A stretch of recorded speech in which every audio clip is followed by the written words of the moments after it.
Good morning guys, I am आकर्षित from आकर्षित art and craft world. सो आज हम करने जा रहे हैं केमिकल रिएक्शंस एंड इक्वेशंस का दूसरा part, types of chemical reactions. तो जैसे हमने क्लास 9 में पढ़ा था, एक केमिकल रिएक्शन में जो एटम होते हैं वो चेंज नहीं होते दूसरे एलिमेंट के साथ, बल्कि वो डिसअपियर भी नहीं होते और अपीयर भी नहीं होते, वो एक नई चीज़ बनाते हैं और उसे हम कहते हैं रिएक्शंस। और हम 4 से 5 टाइप के रिएक्शंस पढ़ेंगे, जिसमें सबसे पहला टाइप कॉम्बिनेशन रिएक्शन, जो हम अर्ली क्लासेस में पढ़ चुके हैं। सबसे पहली आती है एक्टिविटी नंबर 4, और उससे पहले हमें कॉम्बिनेशन रिएक्शन का मतलब समझना होगा। कॉम्बिनेशन रिएक्शन का मतलब है जहाँ पे 2 से 3 चीज़ें कंबाइन होके एक चीज़ बनाए, one product. Combination reaction is a reaction in which two or more reactants combine to form a single product. तो अब हम कॉम्बिनेशन रिएक्शन की एक्टिविटी पढ़ते हैं। सबसे पहली एक्टिविटी जो है उसमें हमें लिया हुआ है कैल्शियम ऑक्साइड, क्विक लाइम जिसे हम कहते हैं। अब क्या है, ये जो कैल्शियम ऑक्साइड है इसमें हमें वाटर ऐड करना है। Add water to this calcium oxide. इस कैल्शियम ऑक्साइड जो है उसमें अगर हम वाटर ऐड करेंगे तो क्या होगा। अब हमें पता है जो कैल्शियम ऑक्साइड है वो सॉलिड फॉर्म में और वाटर जो है वो लिक्विड फॉर्म में। वो एक एक्वस फॉर्म का सॉल्यूशन, उसे हम कहेंगे स्लेक्ड लाइम, वो बनाएंगे।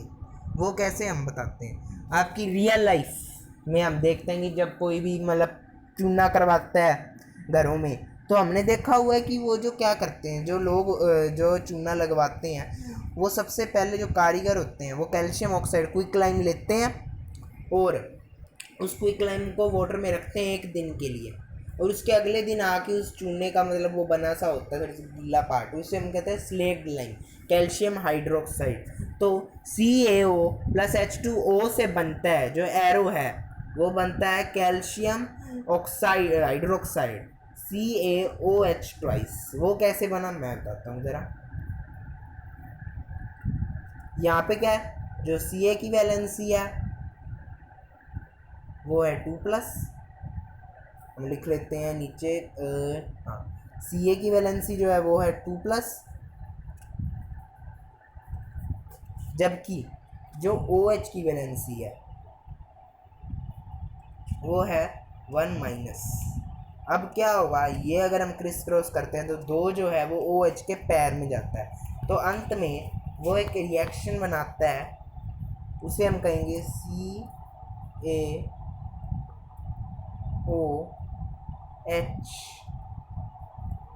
ट्वाइस, 2 बार आएगा, ठीक है। और इसके साथ यहाँ पे हम साइड पे देखते हैं कि यहाँ पे एक और चीज़ भी बनी हुई है, we see that there is one more thing made, उसे हम कहेंगे हीट। यहाँ पे हीट भी प्रोड्यूस हो रही है। अब हीट क्या हो रही है हम देखते हैं, जो कारीगर हैं वो रख के गए हैं, अगले दिन होते गरम गरम, वो गर्म होता है, वो एक लार्ज अमाउंट ऑफ हीट छोड़ता है अंदर, इसे हम कहते हैं एक्सोथर्मिक रिएक्शन।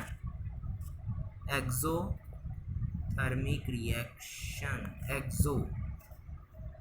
इसे हम एक्सोथर्मिक रिएक्शन कहते हैं, जहाँ पे हीट जो है वो क्या होती है, लूज होती है। अब हमने ये पढ़ लिया, ये कॉम्बिनेशन रिएक्शन है, नीचे सारी एग्जांपल दी हुई है कॉम्बिनेशन रिएक्शन की क्या है, ठीक है। तो अब यहाँ पे हम आगे थोड़ा सा बढ़ते हैं, और अगर हम आगे बढ़ते हैं तो हमें पता लगता है कि आगे क्या है। 2 मिनट, अब हम आगे बढ़ें तो हमें यहाँ पे पता लगता है solution of slaked lime, do you know, ये एक इंपॉर्टेंट पार्ट है, इसके आगे क्वेश्चन बनता है। और solution of slaked lime produced by the reaction 1.13, ये रिएक्शन है 1.13, is used for white washing walls. Calcium hydroxide reacts slowly with the carbon dioxide in air to form a thin layer of calcium carbonate on the walls. Calcium carbonate is formed after 2 to 3 days of whitewashing and gives a shiny finish to the walls. It is interesting to note that chemical formula of marble is also CC3. तो अब यहाँ पे इन्होंने क्या लिखा है, एक वो क्वेश्चन पूछ सकते हैं आपसे, a solution of a substance X which is used for whitewashing ठीक है। नेम द सब्सटेंस एक्स, जो अब यहाँ पे सब्सटेंस एक्स है वो है CaCO। अब सॉल्यूशन ऑफ अ सब्सटेंस, वहाँ पे यहाँ पे अगर पूछ सकते हैं और सॉल्यूशन एक्स तो वो आएगा कैल्शियम हाइड्रोक्साइड, लेकिन यहाँ पे इन्होंने क्या पूछा, solution of a substance, substance जो है वो कैल्शियम ऑक्साइड, कैल्शियम हाइड्रोक्साइड बना कैल्शियम ऑक्साइड से। समझ रहे हो बात की कराई। तो अब यहाँ पे पेपर में आ जाता है क्वेश्चन ऐसे, अब जो कैल्शियम हाइड्रोक्साइड है वो कार्बन डाइऑक्साइड के साथ रिएक्ट करेगा, वो वाइट वॉशिंग के लिए यूज हो रहा है। तो अब वो अगर रिएक्ट करता है कार्बन डाइऑक्साइड के साथ जो एयर में प्रेजेंट है, तो हम क्या फाइंड होगा कि जो कैल्शियम कार्बोनेट की वॉल्स बनेंगी। Yes, calcium carbonate white precipitate या वाइट कलर बनेगा। और ये एक इंटरेस्टिंग नोट है कि जो केमिकल फॉर्मूला ऑफ मार्बल है, यहाँ पे एक मेन चीज़ नोट करने वाली है, ये पार्ट, मतलब ये जो पार्ट है उसमें chemical formula of a marble, chemical formula जो है मार्बल का वो इम्पोर्टेंट पार्ट है, क्योंकि असल में इस केमिकल फॉर्मूले पे आ जाते हैं क्वेश्चन। अब हम आगे करते हैं, आगे क्या है, यह जो रिएक्शन है इसे याद से रखिए, CaCOOH twice, CaOH twice calcium hydroxide plus CO2 से बना CaCO3। Ca कैल्शियम जो है वो उसके साथ रिएक्ट करेगा यहाँ पे, तो CaCO3 बनाता है, ठीक है। और H2O जो बच गया बाकी के वो H2O हो जाएगा। अब हम यहाँ पे अदर एग्जांपल्स पढ़ते हैं कॉम्बिनेशन रिएक्शन की, ठीक है। तो आगे गए, हमें क्या मिला, एक बर्निंग ऑफ कोल, C+O2 से बना CO2।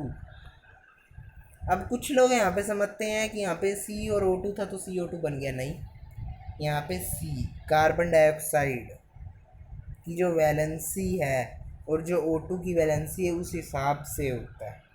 तो CO O की वैलेंसी 2 है, लेकिन कार्बन की वैलेंसी क्या है, किसी को पता है कार्बन की valency? Anyone knows? No one ना, 4 प्लस में भी हो सकता है एंड इट्स माइनस। ये एक इंटरेस्टिंग थिंग है नोट करने के लिए। और अब अगर यहाँ पे हम देखते हैं, एक मिनट ये इरेज कर देते हैं थोड़ा सा छोटा, C की वैलेंसी जो है वो आ गई 4, जबकि O की वैलेंसी क्या है 2। ये माइनस का, ये प्लस का हो सकता है, माइनस का भी हो सकता है, क्योंकि शेयरिंग होती है। अब हम इधर से इधर तक, अब माइनस प्लस का कोई चक्कर है नहीं, तो यहाँ पे हम देखते हैं कि ये 4 से 2, 2 से 4, तो 2 से 4 कट हो जाएगा, 2 और 1 हो गया। अब अंत में रिएक्शन क्या बनेगी, CO2 which is a gas, ठीक है। अब हम पढ़ते हैं formation of water from H2 and O2, very very very important है। 2H2O प्लस O2 से बना 2H2O, बैलेंस्ड है। बैलेंस देख लो कैसे हुई है, ये देखने वाली चीज़ होती है। आगे, in simple language we can say that 2 और मोर सब्सटेंसेस, वही जो मैंने आपको बोली थी डेफिनेशन। अब हम एक्सोथर्मिक, मैंने बोला जिसमें मिक्सचर वार्म हो जाता है, बाद में रिएक्शन होने से मिक्सचर वार्म हो जाता है, हीट रिलीज होती है। उसकी सबसे पहली एग्जाम्पल है burning of natural gas. Natural gas को बर्न कर दो, CH4, नेचुरल गैस का फॉर्मूला याद रखो CH4, ठीक है। उसको O2 में बर्न करोगे ऑक्सीजन की प्रेजेंस में, तो आपको एक CO2 मिलेगा और एक 2H2O वाटर मिलेगा, लेकिन वो वाटर वेपर्स मिलेंगे और यहाँ पे हीट रिलीज होगी। अब एक most interesting thing to note कि यहाँ पे जितनी भी केमिकल रिएक्शंस जो एक्सोथर्मिक होंगी, वहाँ जो चीज़ है वो बाहर होगी, मतलब लेफ्ट जो राइट हैंड साइड है वहाँ पे होगा। अगर एक्सोथर्मिक रिएक्शन होगा तो राइट हैंड साइड पे हीट या एनर्जी जो भी लिखी जाएगी। अब एक क्वेश्चन है वो बहुत इंपॉर्टेंट है, वो क्वेश्चन ये है, do you think that respiration is an exothermic process? यहाँ पे इसका थोड़ा बहुत आपको बताया हुआ है, बट असल में जो इसकी मेन चीज़ है वो आपको मिलती है कहीं और ही, कहीं और, मतलब 5th चैप्टर लाइफ प्रोसेसेस। तो सबसे पहले we need to energies to stay alive, हमें एनर्जी कहाँ से मिल रही है, बाहर से, वो क्या, न्यूट्रिशन, फूड, फूड से हमें एनर्जी मिलती है सारी। फूड से क्या बनती है, एनर्जी, एनर्जी, ठीक है। फूड से हमें मिलेगी क्या, एनर्जी, फूड से एनर्जी मिल रही है। अब राइस, पोटैटोज, ब्रेड, हमने जो कुछ भी खाया वो कार्बोहाइड्रेट्स है। अब जो C है, अब जो कार्बोहाइड्रेट है वो क्या बनाएगा,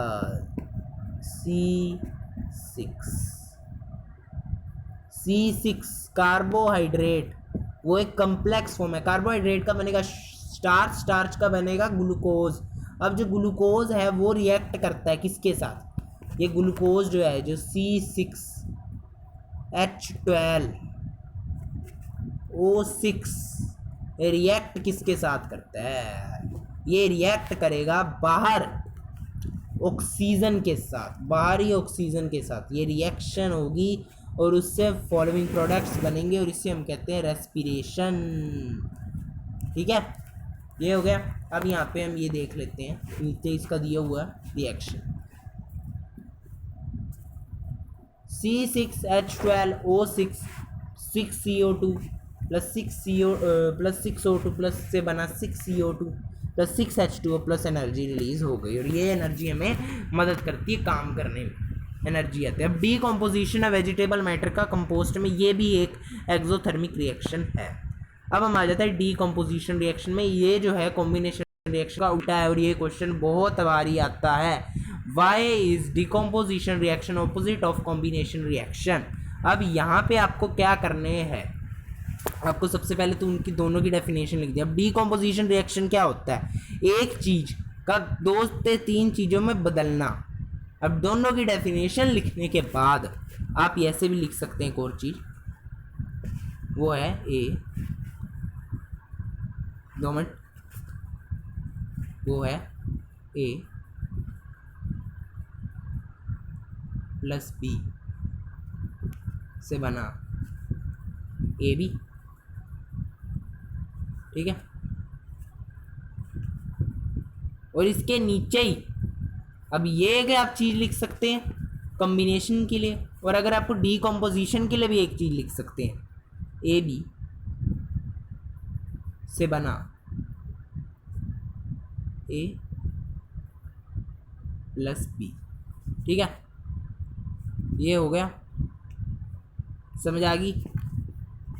अब यहाँ पे एक और देखने वाली चीज़ है, इसके एग्जांपल आप क्या देंगे, सबसे best example, most best example जो है वो है ये, इसका ही उल्टा करना है। ये मोस्ट बेस्ट एग्जांपल है, ये हर बंदे को पसंद है, वाटर वाली।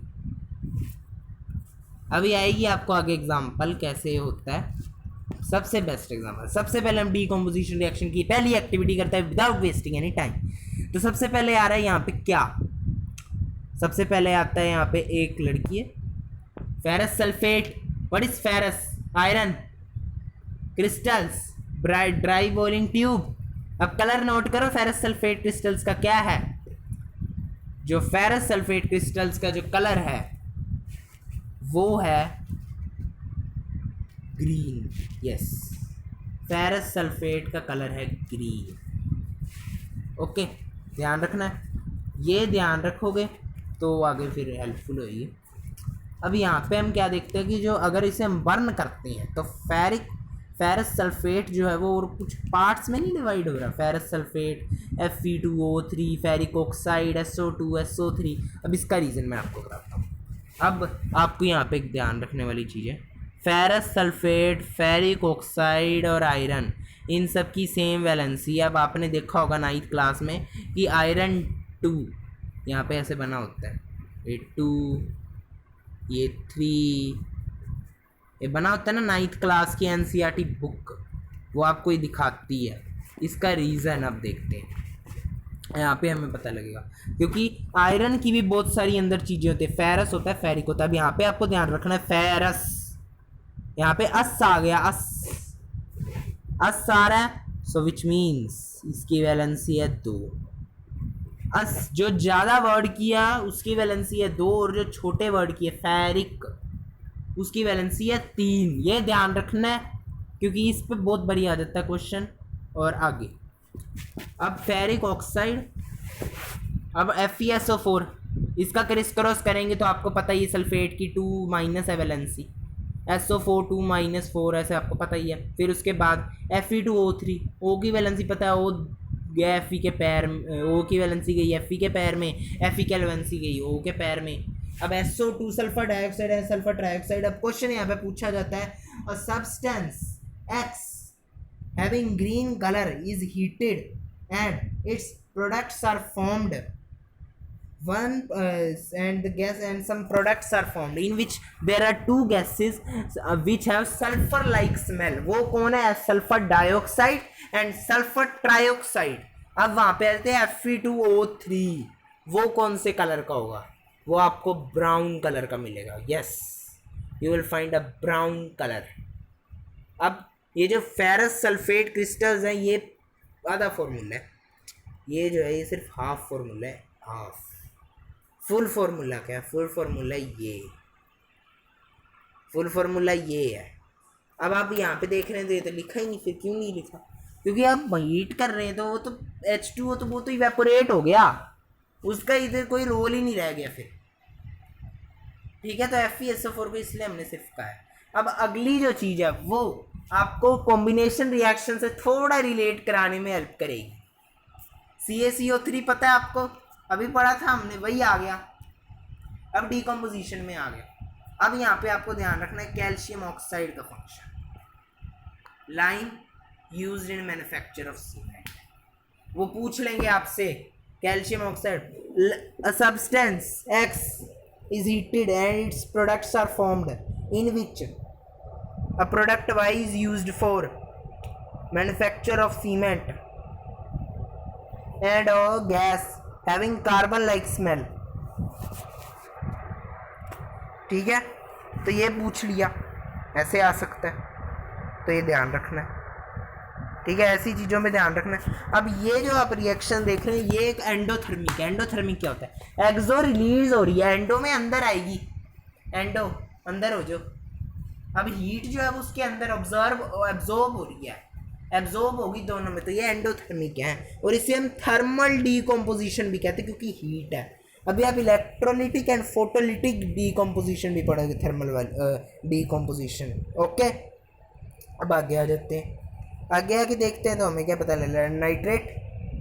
Lead nitrate 2PbNO3 twice. Pb की वैलेंसी क्या है पता है किसी को? नहीं, तो ध्यान रखो Pb की जो वैलेंसी है वो सबसे ज़्यादा ध्यान देने वाली है, क्योंकि Pb की वैलेंसी जो है वो है 2+, मीन्स इसकी वैलेंसी जो है वो है इसकी वैलेंसी जो है वो है 2+। बहुत इम्पोर्टेंट चीज़ है ये, बहुत। लेड नाइट्रेट पे क्वेश्चन आ सकता है और आपको ये करना पड़ेगा। 2PbNO3 twice criss cross, heat absorb कराई तो बना PbO। अब PbO कौन है यहाँ पे? येलो रेसिड्यू है, येलो कलर का है। फिर क्वेश्चन आ सकता है substance X is heated. X जो है वो पेपर वालों का सबसे फेवरेट क्वेश्चन है, बोर्ड जो डालते हैं X Y Z। तो ध्यान रखना है कलर का, उनके करेक्टरिस्टिक्स का, उनकी प्रॉपर्टीज का। अब वहाँ पे होती है a gas is released, brown fumes. Brown fumes अब किसके बने हैं यहाँ पे? वो बने 4NO2 के। ये येलो, इसकी ये येलो रेसिड्यू है।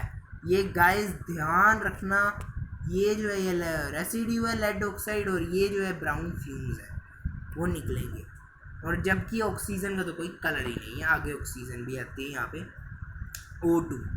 तो ये एक ध्यान रखना है। अब हम आते हैं अगली डीकम्पोजिशन पे, जो पढ़ने की इतनी आपको लोड नहीं। आपको सबसे ज़्यादा इम्पोर्टेंट इसमें क्या आ सकता है? गैस। यहाँ पे 2H2O से बना है 2H2+O, वो वाला आपको याद है? याद आ रहा है अभी भी? 2H2O+ से बना 2H2+O2 अभी भी याद है, तो ध्यान रखो। वो फिर आ गया। अब यहाँ पे क्वेश्चन एक और अच्छा बनता है। क्वेश्चन है यहाँ पे डीकम्पोजिशन है तो हाइड्रोजन और ऑक्सीजन गैस की फॉर्मेशन हो रही है। Which gas is formed at cathode and which gas is formed at anode. अब यहाँ पे कैथोड एनोड कहाँ से है? ये एक्टिविटी देख रहे हैं, 2 ग्रेफाइट रोड्स है, ये एक एनोड है, ये कैथोड है। कैथोड है और एनोड है। एनोड जो है ये कैथोड जो है प्लस है, ये एनोड जो है माइनस है। अब हाइड्रोजन की वैलेंसी क्या है हमें पता नहीं है, क्या है पता है? H+। ऑक्सीजन की वैलेंसी क्या है? O2-। तो प्लस से प्लस मैच करेगा। सो H के कैथोड पे क्या आएगा, हाइड्रोजन, और एनोड पे क्या आएगा, ऑक्सीजन। अब ये लिख लेते हैं हम इसको, ठीक है। तो cathode H plus and anode O2 minus. Okay, ये हो गया। अब इसके आगे अगली ये है इलेक्ट्रोलाइटिक। ध्यान रखना, इलेक्ट्रोलाइटिक डिकम्पोजिशन में पूछ सकते हैं आपसे। अगला जो है वो है फोटोलाइटिक। फोटोलाइटिक मतलब sunlight, yes it's sunlight. Silver chloride China dish में लो, और आप क्या देखोगे, वाइट सिल्वर क्लोराइड जो है वो टर्न हो जाएगा ग्रे में, क्योंकि जो सिल्वर क्लोराइड वो सिल्वर और क्लोराइन में बदल जाएगा सनलाइट की प्रेजेंस में। इसे हम फोटोलाइटिक डिकम्पोजिशन कहते हैं। और इसे ही हम अगर ऐसे ले लेते हैं अगले, तो हमें मिलता है 2AgBr। Ag और Br है, तो फिर से वही होगी, सिल्वर ब्रोमाइड अलग हो गया, सिल्वर और ब्रोमाइन हो गया। अब यहाँ पे आपको एक और इम्पोर्टेंट चीज़ नोट करने वाली है, Ag की वैलेंसी 1+, ठीक है। Ag की वैलेंसी ध्यान रखना, और Br की वैलेंसी, Br की वैलेंसी क्या है पता है, नहीं ना। Br की वैलेंसी है 1-, ये 1+, जो भी, क्योंकि माइनस प्लस का कोई पंगा है ही नहीं। अब 1 देख लो, Br की वैलेंसी 1 होनी चाहिए। ओके, ये हो गया। अब इसके आगे हम देखते हैं ज़रा, ये सारी हमने पढ़ ली। अब ये जो सिल्वर ब्रोमाइड है या सिल्वर क्लोराइड है, ये यूज़ होता है वाइट एंड ब्लैक फोटोग्राफी के अंदर। अब एक और चीज़ देखने वाली होगी, आपको क्वेश्चन आ सकता है, सब्सटेंस एक्स विच इज़, वही चीज़ है वाइट ब्लैक फोटोग्राफी के लिए उसे किया, तो आपको रिएक्शन लिखनी होगी और आपको बताना होगा। अब यहाँ पे एक और मेन क्वेश्चन है, आप ना समझिए कि फिर से एक्स ही है, यहाँ पे आपको एक और क्वेश्चन आएगा। हमने देखा है कि जो सिल्वर क्लोराइड और सिल्वर ब्रोमाइड को ना डार्क कलर्ड बोटल्स में स्टोर किया जाता है। Reason, what is the reason? अब आपसे पूछा जाए, आता ही नहीं हमें तो फिर, है ना। अब उसका रीजन क्या है? अगर हम उसे सनलाइट में रख देंगे, चल नॉर्मल बोतल में भी रख दे, अगर हमने उसे सनलाइट में रख दिया तो फिर तो सिल्वर और क्लोराइड बन जाएगा, फिर तो वाइट एंड ब्लैक फोटोग्राफी होनी ही नहीं। इसलिए उसे डार्क कलर बोटल्स में रखते हैं, जो नॉर्मल बोटल्स में रखते हैं। ये इसका रीजन है, ठीक है। ये हो गया। अब इसके आगे जो हैं ये इसके क्वेश्चंस हैं, ये आपको पता ही है। अब यहाँ पे एक और क्वेश्चन है जो कैथोड, ये शायद मैं भूल गया कैथोड एनोड का। यहाँ पे एक गैस जो है, ये आप देख रहे हैं ना, फिगर है, फिगर में कुछ वेरिएशन है, ये थोड़ी सी ऊपर लेवल है, ये थोड़ा सा नीचे लेवल है। रीज़न, हाइड्रोजन H2 है, H के 2 एटम है, oxygen 1, only 1 atom. Atom valency same नहीं है, ये ध्यान रखना है। ये ना समझिए एटम वैलेंसी एक ही है, नो इट्स डिफरेंट। आप अगर कर रहे हो एटम और वैलेंसी सेम है तो आप बिल्कुल रॉन्ग जा रहे हो। तो एक बारी के लिए आज के यही करते हैं, हाइड्रोजन के 2 हैं तो फिर ऑक्सीजन का 1 हो जाएगा, तो इसलिए वो डबल है। अब आज के लिए एक बार इतना करते हैं, क्योंकि इतना एक बारी का बहुत है। कल हम करेंगे displacement reaction, double displacement reaction, oxidation, reduction, ये सब कुछ आएगा आगे और आपको मज़ा भी आएगा। चलिए, धन्यवाद। और please like, subscribe, please views, please.